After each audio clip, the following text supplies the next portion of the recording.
오늘 아침에 김문수 후보 지지 선언을 했는데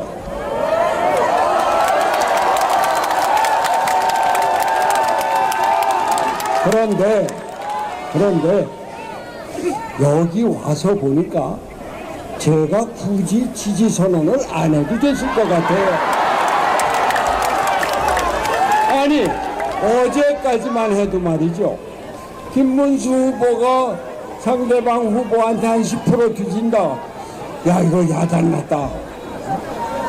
그 사람이 되면 안 되는데, 김문수가 돼야 되는데 이거 어떡하지? 그래갖고 제가 어젯밤에 김문수 후보한테 전화했습니다. 내가 당신을 도와야 되겠다. 이렇게 좋아갖고 오늘 아침 9시에 김문수 후보가 우리나라 정치판을 바꾸겠다, 새 판짜기 선언을 했어요. 오늘 그 행사가 있으니까 거기 나와서 지지 선언을 해달라. 그래서 어젯밤에 결정하고 잠도 제대로 못 자고 아침 일찍 가서 했는데, 여기 와서 보니까 아니 김문수 후보가 10% 정도 뒤지는 게 아니라 대통령이 다 돼 있네요. 김문수 대통령! 김문수 대통령! 이게 여론조사라는 게 이게 참 믿을 수가 없는 겁니다. 물론 격차가 줄어들고 있기는 하지만 지금 격차 갖고는 대통령이 안 된다고 생각을 했는데, 여기 와서 보니까 역시 민심은 김문수다. 김문수 대통령 당선을 확신합니다.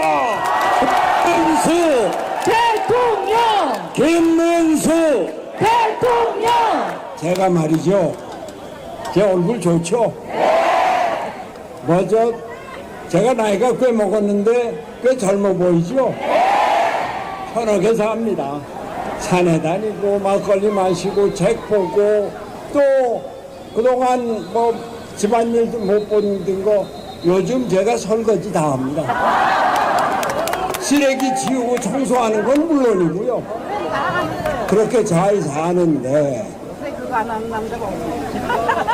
근데 마음이 말이죠, 이렇게 편치가 않아요.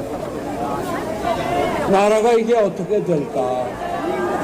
우리가 그동안 경제 발전을 이루어왔는데 그 세계에서 가장 못 사는 나라였었던 대한민국이 세계 10대 경제 강국이 됐는데 이거 제대로 유지할 수 있을까? 올해 경제 성장률 자칫하면 1%도 안 되게 떨어지게 생겼어요. 그렇죠? 나라는 계엄이다, 탄핵이다, 재판 파면이다, 그래서 대선이다. 이거 우리나라 제대로 갈까?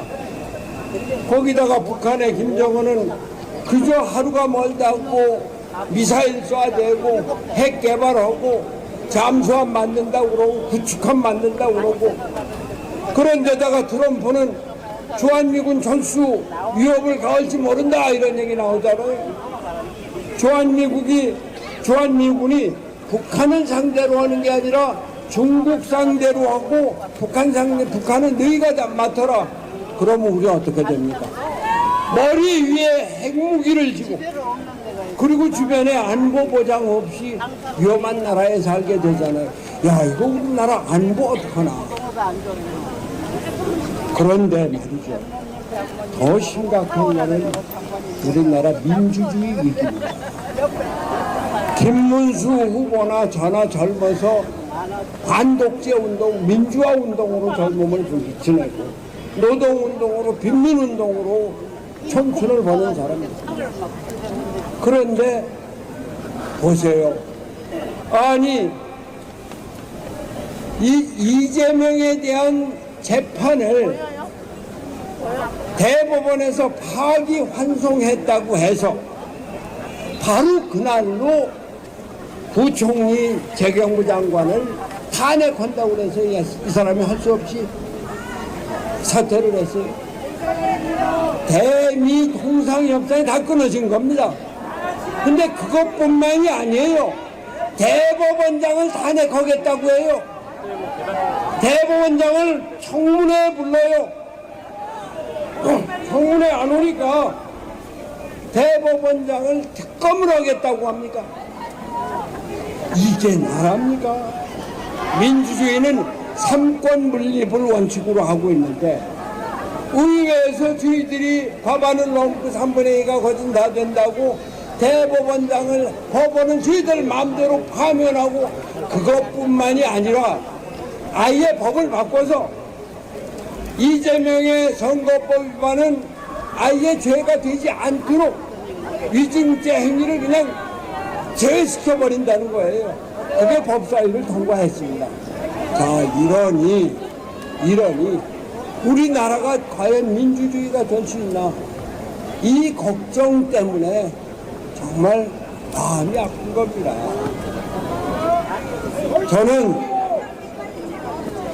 저는 우리나라 이런 대통령제도 또 의회와 그 대통령이 충돌하고 이런 게 이제 바뀌어서 좀 정치적으로 안정이 되고 민주주의가 제대로 돼야 된다. 이렇게 해서 87년에 만들어진 헌법이 이제 고쳐서 7공화국으로 나가야 된다. 그래서 개헌을 주장했던 사람입니다. 그런데 마침 우리 김문수 후보가 3년 안에 개헌을 하겠다. 민주주의 이루겠다. 그래서 그래 그럼 좋다. 김문수가 대통령이 돼서 나라를 바꾸는 것을 보자. 이렇게 해서 김문수를 지지하게 된 겁니다. 김문수 대통령! 김문수 대통령! 이 사람이 젊어서는 노동운동을 했지만 우리 사회가 노동운동만으로 불법 파업으로만으로는 우리 경제가 제대로 일어설 수 없으니까 기업하기 좋은 나라를 만들어야 된다. 그래서 보수화로 바뀌면서 우리나라 경제 건설에 앞장서고 이분이 경기도지사를 할 때 판교 테크노밸리 아시죠? 우리나라 최고 첨단 산업 기술 연구소가 있는 데입니다. 기공식은 제가 했지만 김문수 도지사 8년에 저걸 왕창 키워갖고 세계에서 가장 좋은 테크노밸리가 됐습니다. 김문수의 능력입니다. 김문수! 김문수! 우리나라가 반도체 왕국인 거 아시죠? 반도체 세계 1등입니다. 그 가장 큰 기지가 어디인지 아세요? 자, 평택입니다. 평택. 그 평택의 반도체 클러스터를 누가 만들었는지 아십니까? 김문수입니다. 여러분들 GTX 아직 안 타보셨대 대부분. 이 양반이 경기도지사 되자마자 GTX 계획을 내놓는 거예요. 그래서 저는 저 사람이 저거 재선하려고 선거공약으로 꼼수를 주라 그랬어요. 근데 그걸 기획을 실제로 차곡차곡 진행시키더니 결국 작년인가 금년에 GTX 1호선이 완공이 돼서 운행을 하고 있습니다. 그리고 서울에 GTX가 7, 8개인가 그 계획이 지금 계속 진행 중에 있습니다. 이거 김문수가 한 겁니다. 김문수 대통령! 김문수 대통령! 지금 상대방 후보는 경기도지사를 4년을 했는데 지난번에 경기도지사 마치고 나와서 대통령 선거 한번 출마했다 떨어졌죠. 그때 선거 공보가 있습니다. 여러분들 집에 다 가는 그 한가운데 보면은 이재명은 했다, 오른쪽은 이재명은 한다.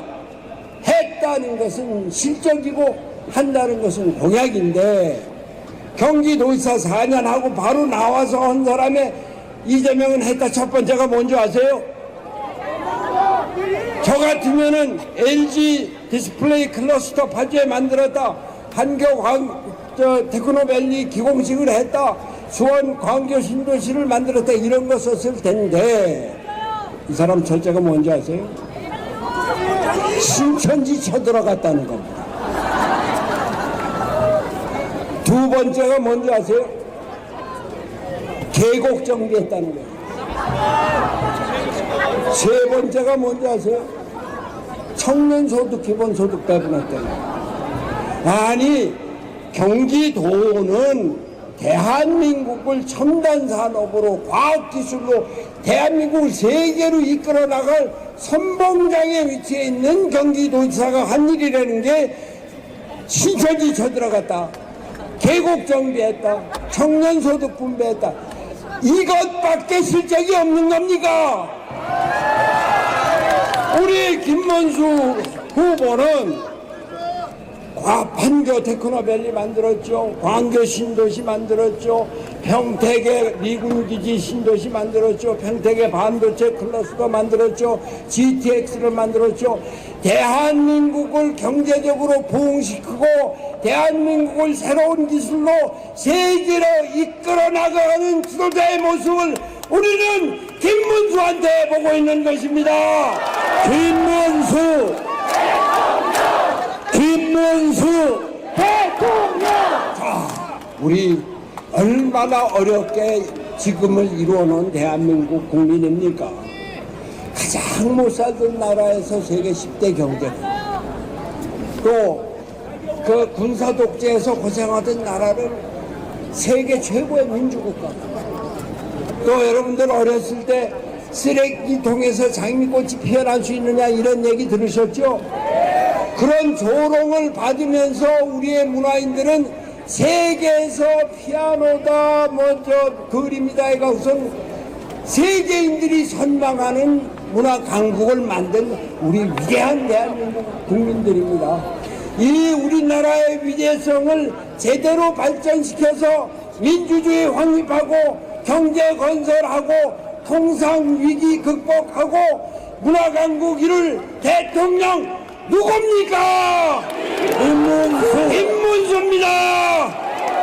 김문수를 그래서 제가 김문수가 대통령 돼야 되겠다. 내 조그만 힘이지만 나가서 도와야 되겠다. 그래서 오늘 김문수 지지 선언을 한 겁니다. 부천 시민 여러분, 김문수를 대통령으로, 김문수 대통령과 함께 민주주의 확립합시다. 김문수 대통령과 함께 경제 강국 확립합시다. 김문수 대통령과 함께 문화 강국을 이룹시다. 우리